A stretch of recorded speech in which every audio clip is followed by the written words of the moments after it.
So the first reason not to live in a car is ventilation and condensation in such a small space. As you can see, it's certainly an issue for me with this vehicle, even though I've got decent ventilation. As in, I kept the windows open overnight, or at least ajar. You still get plenty of humidity building up within the vehicle. So the second obvious reason for definitely not living in a car is that you won't be seen as part of respectable society. So although you'll save a lot of money by living in a car, what you really ought to do to meet those expectations is to get a proper job, a 9 till 5 job, and so then you can pay rent on a nice house that you don't own, or get a mortgage, which you'll be locked into for much of your life. And yeah, so you can live in a proper house, like a proper part of society. So you should definitely not live in a car if you want freedom from that kind of system and those social expectations. And obviously the risk of not meeting those expectations is that you'll be the talk of the town, you'll be chatted about, and people will express their concerns that you live in a car and will make all sorts of assumptions, and you don't want that. So definitely do not, whatever you do, live in a car if you want to be a part of respectable society. Now thankfully where I am here in Ventnor, I don't really get that. I do get a few people, and I've heard some gossip, but generally speaking people are cool with the fact that I live in a vehicle. Don't know what people say behind my back, but yeah, I think people think it is what it is with me in Ventnor.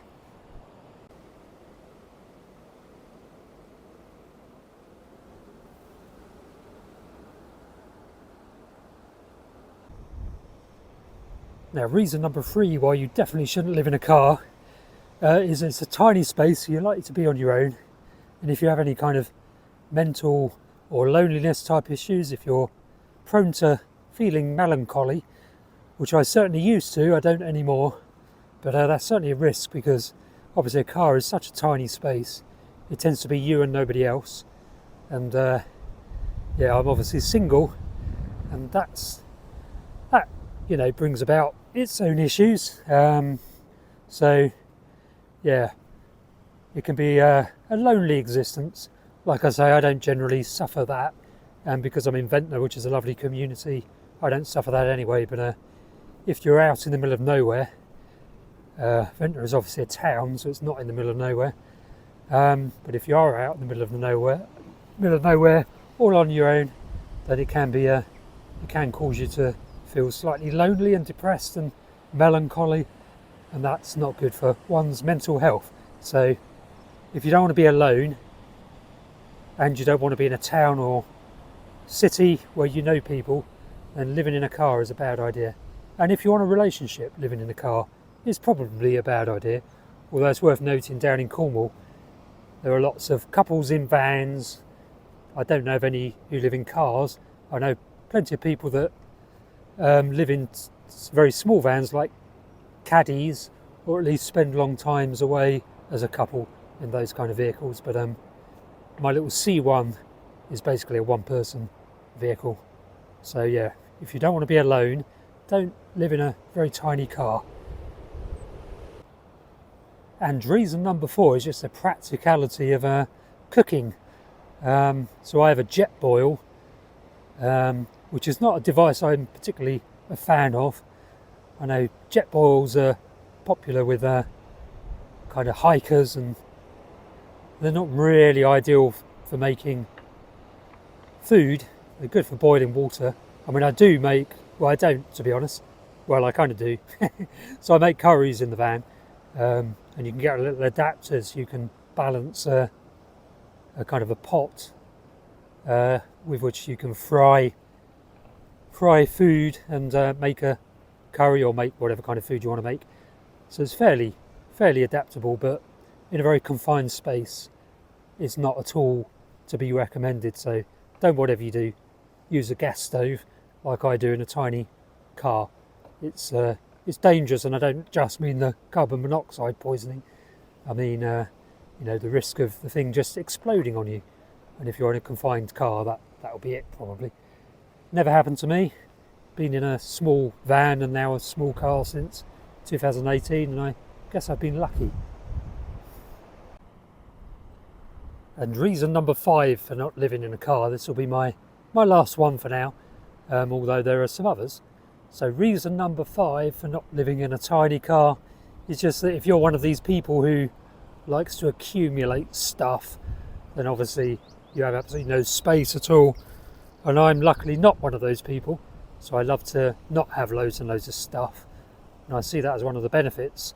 But if you do like to, you know, life's luxuries like a washing machine or a shower, toilet, massive book library, although you can have that on your Kindle or e-reader or as audiobooks, that's not such a problem.